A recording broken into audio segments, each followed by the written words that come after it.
Sweeping changes to the mainland's tough anti-COVID measures. The government proposes to significantly increase fines for littering and illegal shop extensions. And President Xi Jinping sets off on a trip to Saudi Arabia.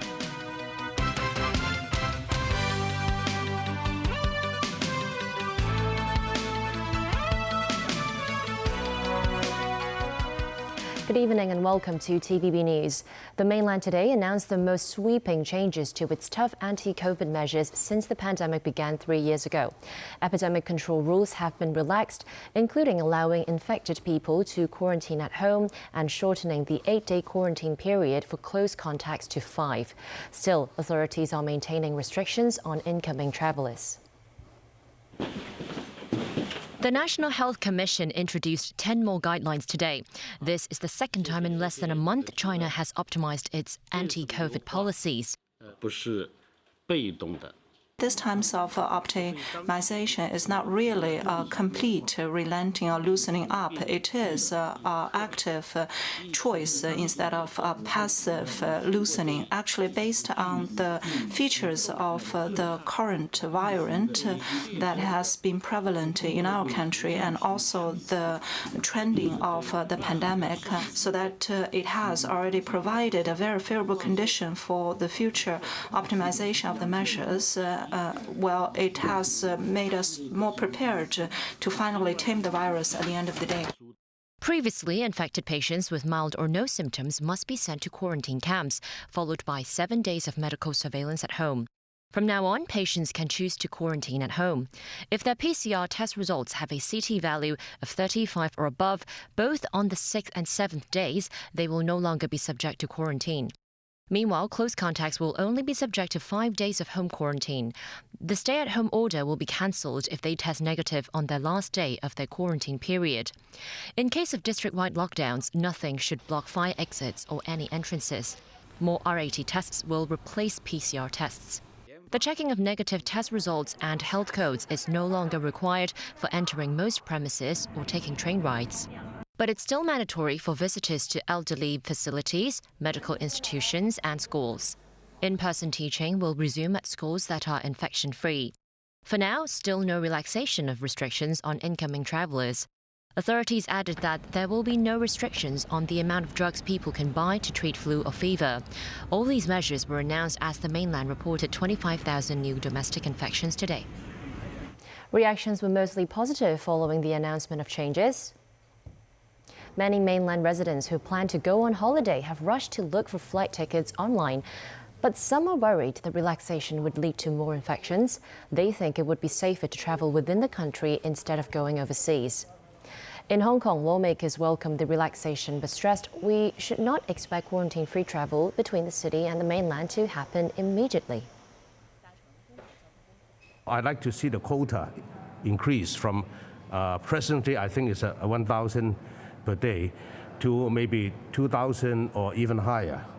That would help the business people to go back to their factory before end of the year to do the final counting of stock, and also for Hong Kong people to go back for Chinese New Year to visit their family. It has to be a step-to-step procedure. So I don't think we should expect a quarantine-free to the mainland like tomorrow. For example, they release some premises, no need to have the QR code to scan the QR code. I think the Hong Kong government can be also think about that now in Hong Kong, some public area such as wet market, and we still need to scan the QR code. So I think this is an example that Hong Kong government can be think about it, which the measurements in Hong Kong can also release. Hong Kong today reported its highest daily COVID infection tally since March the 25th, with 11,981 new cases. 703 of them were imported, 2 of which involved mutant strains. 52 local cases were detected across 27 residential care homes. 64 close contacts had to undergo quarantine. More than 2,000 infections were reported at schools. 18 schools had to suspend certain classes for a week. Another 22 patients succumbed to the virus, bringing the death toll for the fifth wave of the pandemic to 10,561. Meanwhile, from this Friday, people aged 18 or above will have the option to take BioNTech's bivalent vaccine for their third COVID jab. Those with one jab who have previously contracted the virus will be allowed to take the BioNTech bivalent vaccine for their second dose. From next Friday, people will be able to arrange an appointment to get a fifth jab if they had received their last dose over 6 months ago. Legislative Council President Andrew Leung is undergoing home quarantine after his family tested positive for COVID. As Leung was identified as a close contact, he must undergo quarantine according to the assessment of the Centre for Health Protection.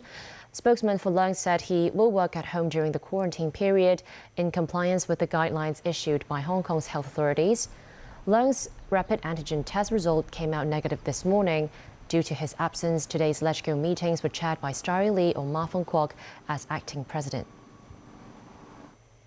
The fines for littering and illegal shop extensions may be changed for the first time in 20 years, with proposed penalties raised to $3,000 and $6,000 respectively.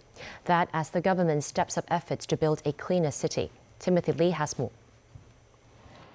Earlier, the government launched a program on tackling hygiene black spots, targeting problems such as the illegal dumping of waste. To step up law enforcement, authorities suggest raising fines. In papers submitted to LegCo, the Food and Environmental Hygiene Department set the current fine of $1,500 for offenses such as spitting and littering in public has never been adjusted since 2003. But Hong Kong has since seen a cumulative inflation rate of 60%.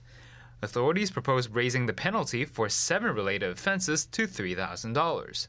Over the past 3 years, the number of penalty tickets issued over illegal construction waste offenses have surged. Tickets issued for shop extensions have also doubled, prompting authorities to propose increasing the penalty from $1,500 to $6,000. The same increase was also proposed for the illegal depositing of construction waste, as more resources are needed to clear up and settle these types of waste material.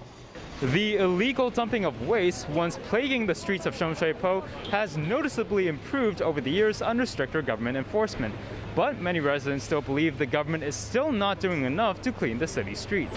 Everybody throw the rubbish on the floor. You just wait here 5 minutes, you see here. The old man spit on the floor, throw the tissue on the floor. Actually, it's too much, but no choice. I think the hygiene in Shung Shui Po is improved now than before, because before the hygiene is very serious. Many people complain to government and complain to me. The government needs to raise the penalty because before many shops they give the penalty because the amount is very low, so they ignore. The government will begin a 1-month consultation for the penalty increase and submit the bill to LegCo in the second quarter of next year. Timothy Lee, TVB News. President Xi Jinping will attend a pair of regional summits in Saudi Arabia this week during a state visit to the Middle Eastern oil giant. This amid efforts to boost economic and political ties between Beijing and Riyadh as Saudi ties with the U.S. come increasingly under strain. Daniel Rao tells us more. The Foreign Ministry said on Wednesday that President Xi Jinping will attend the inaugural China-Arab States Summit. That's in addition to a meeting with leaders of the 6 nations that make up the Gulf Cooperation Council in the Saudi capital of Riyadh. The ministry added that President Xi's attendance at the China-Arab States Summit marks the largest and highest-level diplomatic event between China and the Arab world since the founding of the People's Republic of China. The president's state visit to Saudi Arabia will end on Saturday. It comes as China seeks to strengthen ties with the kingdom, as Riyadh's alliance with the US appears to be growing more fragile. The US military has long safeguarded the Saudis from external enemies in exchange for Saudi Arabia keeping global oil markets afloat. However, during US President Joe Biden's administration, Saudi Arabia has voiced discontent about what it sees as Washington's disengagement from Middle Eastern affairs and interference in its domestic matters relating to the White House's comments about human rights in the country. Amid this backdrop, Chinese companies, including telecoms giant Huawei, have become major players in Saudi Arabia's move to upgrade its infrastructure. Furthermore, Saudi Arabia is China's top oil supplier, making up 18% of China's total crude oil purchases, and state-run Saudi Aramco has annual supply deals with half a dozen Chinese refiners. Riyadh is seeking foreign investment to help it diversify its economy into manufacturing, including of cars and arms. Saudi Arabia's plans for massive infrastructure development could also create new opportunities for Chinese construction companies that have grown increasingly active in the Gulf region. Various trade and cooperation deals are expected to be signed during President Xi's visit. Dan Orell, TVB News. In the United States, Democrat Raphael Warnock has won re-election to the Senate in the Hartford, Georgia runoff. He fought off Trump-backed Republican former football star Herschel Walker. But the Democratic Party still only leads by a razor-thin margin in the U.S. Senate. Tracy Furness reports. Celebrations were in order as Democratic Senator Raphael Warnock beat off Republican Herschel Walker to win the Georgia runoff, ensuring Democrats an outright majority in the Senate for the rest of President Joe Biden's term. This helped cap an underwhelming midterm cycle for the Republicans in the last major vote of the year. And after a hard-fought campaign,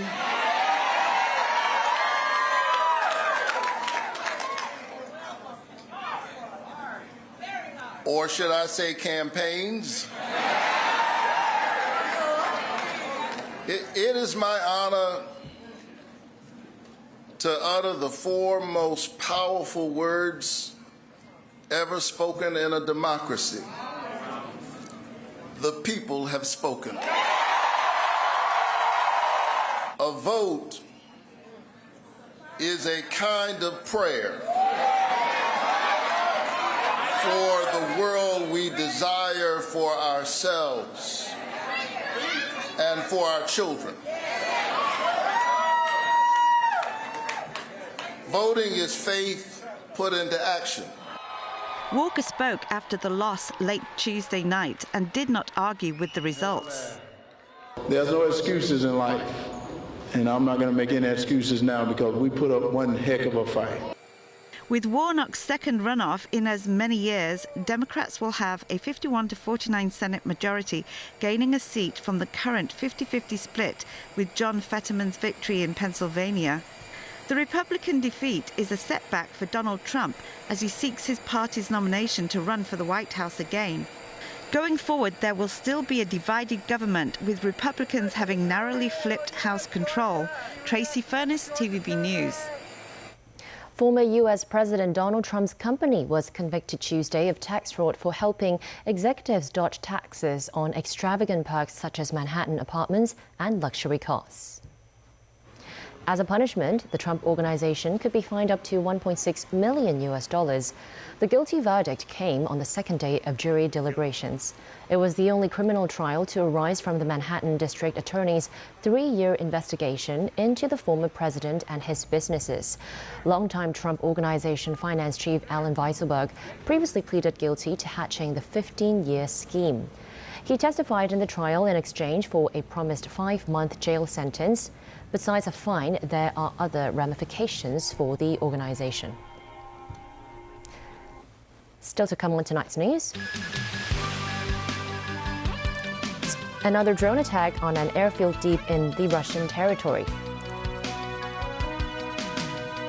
In Britain, a man arrested for throwing an egg at King Charles. Locally, new spectacle lenses to help protect vision health in children.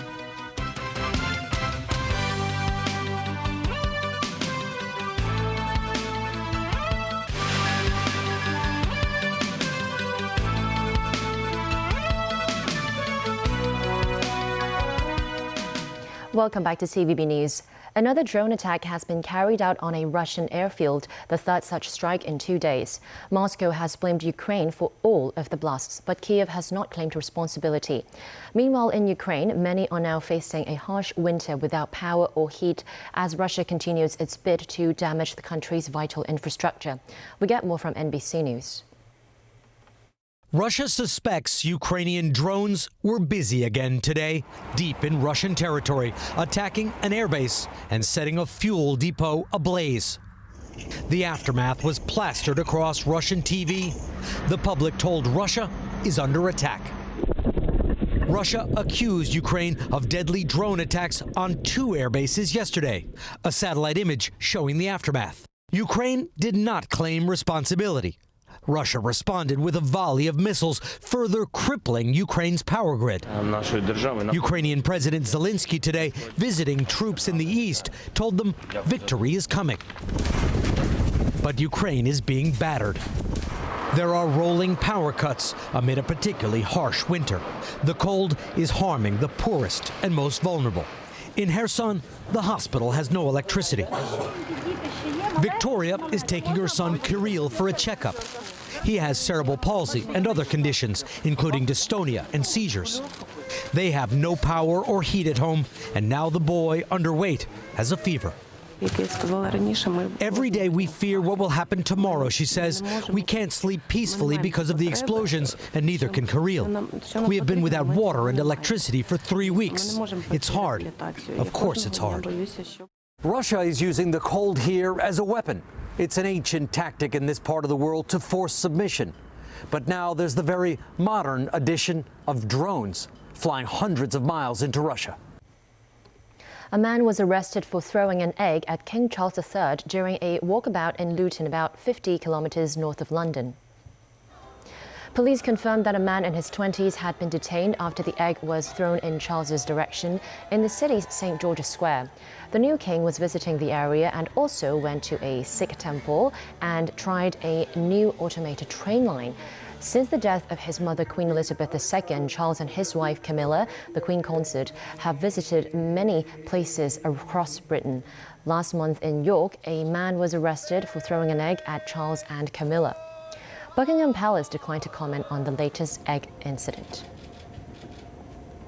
The U.S. State Department has approved the potential sale of $428 million in aircraft parts for Taiwan to help its Air Force.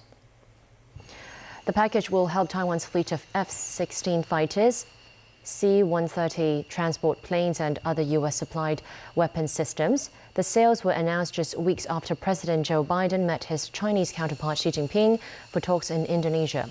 Since early August, when China staged war games around Taiwan after the visit to Taipei by U.S. House Speaker Nancy Pelosi, Chinese military aircraft have regularly crossed the median line of the Taiwan Strait, which had served as an official boundary.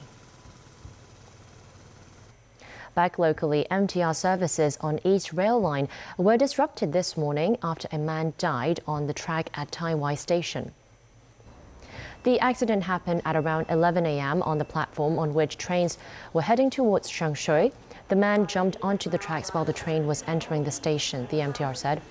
Firefighters arrived at the scene for a rescue operation. However, the man was later pronounced dead. Train services between Kowloon Tong and Sha Tin stations were suspended until about noon. During that time, the rail operator arranged free shuttle buses between the affected stations. A startup from the Hong Kong Polytechnic University has developed new spectacle lenses to help protect vision health in children. The enterprise said the product can help slow down short-sightedness progression in children by 60%. Christy Kant has more. This pair of glasses is not your typical spectacles. It's an innovative product, the Nano Multi-Rings Defocus Incorporated Lens, developed by the Hong Kong Polytechnic University. Applying DISC technology to product development, it produces a clear image on the retina and also a blurred image in front of the retina at the same time. This enables children to experience clear vision while controlling myopia progression. Previous research results of the contact lenses adopting the same technology shows it can effectively slow down myopia progression in children by 60% if worn more than 8 hours a day. The team said they believe the spectacle lenses can yield the same outcome. Also, by adopting ultra-precision nano multi-rings machining technology, standard thickness of a lens can range from 1.3 to 1.5 millimeters, similar in thickness to a $1 coin. This provides a lighter and more comfortable wearing experience for children. The research team said they have spent 2 decades developing a product that is relevant to the industry. We've been doing that for over 20-some years. Back 20 years ago, when I was trying to visit different manufacturers to sell the idea, and people just don't have time for us. When we send email to them, they don't even reply. But now we don't need to ask. Everybody's coming to us and asking for technology. The spectacle lens is set to go on sale this month. Including service fee, the price for one pair of glasses ranges from $3,000 to $4,000. Christy Khan, TVB News. That's the news. Thanks for watching.